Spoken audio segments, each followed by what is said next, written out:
नाम असलम शेख है। क्या कहना चाहोगे डिमोलिशन के बारे में? देखो, सबसे पहले तो मैं शुरुआत यहीं से करूंगा कि लोग टूट जाते हैं एक घर बनाने में और तुम्हें शर्म नहीं आती बस्तियां उजाड़ने में। आज यहाँ पर 40 से 50 साल से लोग रह रहे थे, उसके बाद में री-डीपी के तहत यहाँ पे जो कार्रवाई की गई है कि रोड चौड़ा करने के लिए, तो चलो माना कि यहाँ के लोगों ने उन्हें सपोर्ट दिया है और सरकार का एक होते रोटी होती है कि वो रोड को चौड़ा कर सकती है। लेकिन आज अहमदाबाद के अंदर देखा जाए तो यही एक सिर्फ री-डीपी नहीं थी तोड़ने के लिए, ये 15 साल पहले की जो री-डीपी थी, इससे भी पहले की 30 साल पुरानी री-डीपी पेंडिंग है। सरकार उनको क्यों नहीं तोड़ती है, हमारा सवाल ये है। हम ये भी कहना चाहेंगे कि सरकार से क्यों आप एक समुदाय को टारगेट करते हो। सोचते हो कि ये मुसलमानों के इलाके की रिपीटिंग है और री-डीपी है और इसको 15 सालों के बाद तोड़ दे, तो आज भी नारायणपुरा, गोता, बोपल, साबरमती, नरोड़ा, आप कहीं भी ब्रिज के उस पार जाकर देखें, बड़े बड़े बंगलों में दबाण हो रखे हैं। बड़ी बड़ी री-डीपी निकली जो 30 साल पुरानी है। अब ये बताओ कि 30 साल पुरानी को पहले तोड़ा जाता है या 15 साल पुरानी को तोड़ा जाता है? तो ये कहीं ना कहीं सरकार जो मुसलमानों के साथ भेदभाव कर रही है, उससे मुसलमान समाज नाराज है। और अगर ये चाहते हैं कि इस देश के अंदर मुसलमान होना गुनाह है, तो आप ये मत सोचो कि हम कोई गुनहगार हैं। इस देश का मुसलमान, देश की आज़ादी में उसने कम से कम इस देश का हिस्सा लिया है और हमारे परदादाओं ने, बुजुर्गों ने इस देश को आज़ाद कराया है। और इस देश के अंदर आज जो हमारे साथ इतना बड़ा भेदभाव हो रहा है, कहीं ना कहीं आज ये आकर देखो कि जिस विस्तार के अंदर ये डेमोलेशन हुआ है, 4 दिन से आज घरों में लाइट नहीं है। आज यहाँ के ये स्थानिक नौजवान ने, जिससे हम अभी मिले, उसने यहाँ की लाइटों की सुविधा करा के गई है। कोई नेता और कोई यहाँ पे विधायक यहाँ पे झांकने तक नहीं आया। मैं कहना ये चाहूँगा कि 4 दिन पहले जो यहाँ पे बर्बरता का एक नाच नाचा गया था कि सरकार का बुलडोजर यहाँ पे तबाही मचा रहा था और विपक्ष के जितने नेता थे सब फोन बंद करके बैठे थे। कहीं ना कहीं सत्ता पक्ष और विपक्ष इन लोगों के आंसुओं का तमाशा बना रही थी। ये क्यों? क्योंकि ये मुसलमान है इसीलिए। क्यों? क्योंकि ये दाढ़ी रखते हैं, ये टोपी रखते हैं, ये कलमे वाले लोग हैं इसीलिए।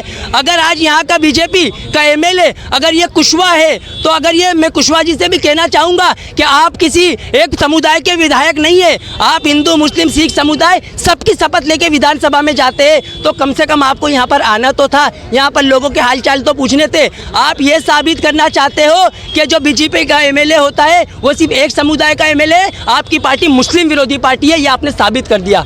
4 दिन बाद रमज़ान महीना है, अगर आप आज अगर रोड पे आप ब्रिज बनाते हो तो ब्रिज बनाने के लिए आप 1 साल का टाइम होता है, तो 2-2 साल लग जाते हैं ब्रिज बनने में। लेकिन जब किसी का मकान तोड़ना होता है तो आप मकान तोड़ने के लिए अगर 1 महीने का इन्हें टाइम दे देते, तो रमज़ान महीना पास में था। छोटे छोटे बच्चे हैं, हमारी माँ बहनें हैं, सेरी में रोज़ा रखती है, दिन भर भूखी प्यासी रहती है। 10वीं के कल से बच्चों के एग्ज़ाम शुरू हुए, क्यों तुम इनका भविष्य मिटाना चाहते हो? कम से कम 120 दुकानें तोड़ दी गई है। सरकार रोज़गार देने की बात तो करती है, लेकिन दुकानें छीन के और दुकानें तोड़ के उनके रोज़गार छीनती है। क्या ये सरकार को शर्म नहीं आती है? दस्तावेज वाले यहाँ के मकान हैं। हम ये चाहेंगे और ये मांग करेंगे, हम हमारी पार्टी की तरफ से भी और हम यहाँ पे सोशल एक्टिविस्ट की तरफ से कहना चाहेंगे कि यहाँ पे इन लोगों को जल्द से जल्द मुआवजा दिया जाए और यहाँ पे जो सुविधाएं दी जाए। और जितने भी लोग यहाँ पे राजनीतिक रोटियाँ सेकना चाहते हैं, मैं उनसे आखिर में यही सवाल करूँगा कि आप लोग प्लीज़ इन लोगों के ऊपर राजनीतिक रोटियाँ ना सेके। जो हुआ, जो होना था वो हो गया। हमने इससे भी पहले डेमोलेशन देखे हैं दूसरे विस्तारों के अंदर,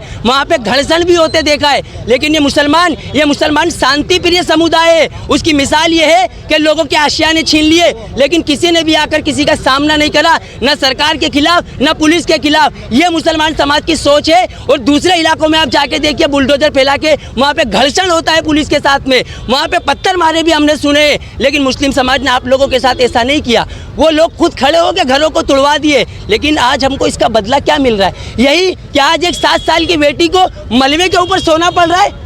आज हमारे बुजुर्ग को कुर्सी लगाकर, जो अस्थमा के मरीज हैं, जो बुखार की हालत में अपनी रात मलबे के ऊपर गुजार रहे हैं, ये अगर आप हम लोगों को देना चाहते हो, तो ये हिंदुस्तान का ख्वाब वीर भगत सिंह आज़ाद ने, चंद्रशेखर आज़ाद ने, मौलाना अशफाकुल्लाह खान ने नहीं देखा था, जो आप भारत का देश बनाना चाहते हो।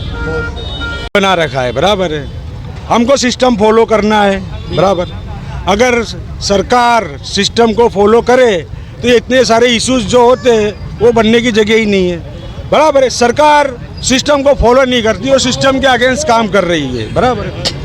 अब इसके अंदर क्या राजकारण है, क्या राजनीति है, ये जो कर रहे हैं वही जान सकते हैं। अब हम तो एक आम नागरिक है, रोज़ खाने कमाने वाले हैं। ये हमारा मकान है, ये मकान लिए हमारे को हमसे 35, 40 साल जैसा हो गया, बराबर। अब हमारे पास इस टोटल डॉक्यूमेंट्स है, ओक्को डॉक्यूमेंट्स है हमारे पास, 7/12 का उतारा है, दस्तावेज है, 6 का नमूना है, इंडेक्स है, और टोटल हम लोग 1 नंबर इंसान है, बराबर। ये चीज़ हो गई। अब 2006 के अंदर मेरी अम्मा जब हयात थे तो हमने कॉरपोरेशन से फेस टू फेस फाइट करी, बराबर, ठीक। फाइट करने के बाद हमारे को जजमेंट मिल गया कि भाई आपको जो भी बनेगा आपका वो मिल जाएगा, वर्तर है, या जैसे हमने डिमांड रखी थी भाई 3 किलोमीटर के दायरे के अंदर जो मिलें खाली पड़ी है उसके अंदर हमारे को, जैसा हमारा मकान है ज़मीन से आसमान तक, ऐसा हमको मकान दो, उसका बांध काम करके पैसा दो। नहीं, हमने ऐसी डिमांड रखी थी, उसके एज में सरकार ने इसको एक्सेप्ट करा था। वो भी मतलब एक्सेप्ट भी के साथ है कि भाई जो डिसीजन आया था, डिसीजन मैं आपको बता रहा हूँ कि भाई हमारे वकील ने सरकार कॉरपोरेशन के सामने ये चीज़ रखी थी कि भाई इनको जल्दी से जल्द जो इनकी डिमांड है वो पूरी करी जाए। तो उसके एज में सरकार ने ये बोला था कि आपको वर्तर दिया जाएगा और वे जल्दी दिया जाएगा। कब दिया जाएगा, कैसे दिया जाएगा, ये डिसीजन होगा। फिर हमारा स्टे पूरा हुआ 2006 का, उसके बाद सरकार ने 2007 में हमको नोटिस बजाई। वो नोटिस के एज में हमने सरकार को कोई जवाब दिया नहीं, और अब तो लड़के मतलब थोड़ा कंटाल चुके थे। हमारी माली हालत इतनी अच्छी नहीं है कि हम लड़ते रहे हैं कोर्ट। 2007 में जो नोटिस बजी उसके एज में सामने कोई जवाब गया नहीं। ये जो पट्टे पे है तो उसमें कई लोगों ने इंटरेस्ट नहीं लिया, और जो इंटरेस्ट ले चुके थे वो थक चुके थे, उन्होंने फिर बाद में उसको थोड़ा नज़रअंदाज करा। हम तो लड़ते पर हमारी माली हालत थोड़ी ठीक नहीं थी, इसके लिए फिर हमने थोड़ी नज़रअंदाज कर दिया उस चीज़ को।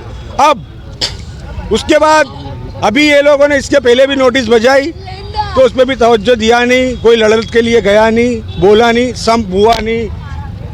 फिर ये लोगों ने हमारे पास जब नोटिस आई तो मैं कॉरपोरेशन गया ऑफिस, वहाँ जाके मैंने फेस टू फेस बात करा अधिकारी से। मैंने बोला साहब आप लोग ये नोटिस बजाए होगे, तो ये नोटिस आपने जो बजाई है इससे पहले हमारा जो बनता आएगा हमारी सगवड़ करके दी जाए, उसके बाद हम हमारी जगह ले लो। तो अधिकारी का ये स्टेटमेंट था कि पहले आप हम लोगों को मकान सौंपेंगे, मकान सौंपने के बाद हम मकान तोड़ देंगे, उसके बाद आपको वर्तर मिलेगा। हमने पूछा कब मिलेगा, कैसे मिलेगा, उसका कोई जवाब नहीं है। मिलेगा मिलेगा मिलेगा, लिखित में कुछ नहीं है, बराबर है, सब जबानी। डिमोलेशन के बाद आपको कुछ मकान का बोला गया है? कुछ हमको कुछ बोला नहीं गया, खाली वर्तर मिलेगा। अब कैसे मिलेगा, क्या जंतरी में मिलेगा, बाजार भाव में मिलेगा, ऐसा कोई सरकार ने लिखित में कुछ दिया नहीं है। शॉर्ट में ऐसा है कि कुछ बाहर पड़ा नहीं है सरकार ने, बराबर है कि ये चीज़ है कि भाई ऐसा है। अब इसमें ये है कि भाई डॉक्यूमेंट्स के अंदर अब ये लोग जेर जबर पेश सब करेंगे, बराबर। जैसे कि ये लाइन में मैंने सर्वे करा तो डॉक्यूमेंट्स के अंदर कई लोगों की कमी हैगी, तो कुछ लोग उस चीज़ से भी डरे होते हैं, बराबर। तो उसका जितना है इस तरह का मतलब ये लोगों ने सिस्टम बनाया है कि भाई इसका जिस तरह का डॉक्यूमेंट्स होएगा उस तरह का उसको वर्तर दिया जाएगा। उसमें भी ये लोगों ने ये कंफर्म नहीं करा है कि वो जंतरी कौन सी जंतरी से देंगे कि बाजार भाव से देंगे, वो भी कुछ कंफर्म है नहीं, खाली जबानी चल रहा है ये। यानी शॉर्ट में ऐसी सब बातें हैं। और कटिंग को बोलना एक दिन पहले जाके आया था ना। हाँ, यानी ऐसा है कि बहुत सारी बातें हैं कि अपने को तो आपको तसल्ली के अलावा दूसरा कुछ रास्ता नहीं। दिव्य भास्कर के अंदर सरकार ने दूसरे दिन डिक्लेयर करा कि भाई जिसका है दस्तावेज है कि जो भी पुरावा है वो रजू करे, उनको मिलेगा। पर अब जैसे कि हमारे ये लाइन में एक इंसान ने ये प्रोसेस की हैगी जी हाई कोर्ट के वकील के मार्फत, तो मतलब उनको लिखित में कागज़ में सही सिक्के के साथ ये दिया गया है कि आपको 6 महीने बाद वर्तर मिल जाएगा। अब उसमें भी ये कंफर्म नहीं है कि क्या जंतरी के हिसाब से या नवे भाव के हिसाब से। तो उसमें उन्हें ये एक्सेप्ट करा कि नवे भाव के जो बाजार भाव चल रहा है वो हिसाब से जंतरी वर्तर आपको दिया जाएगा।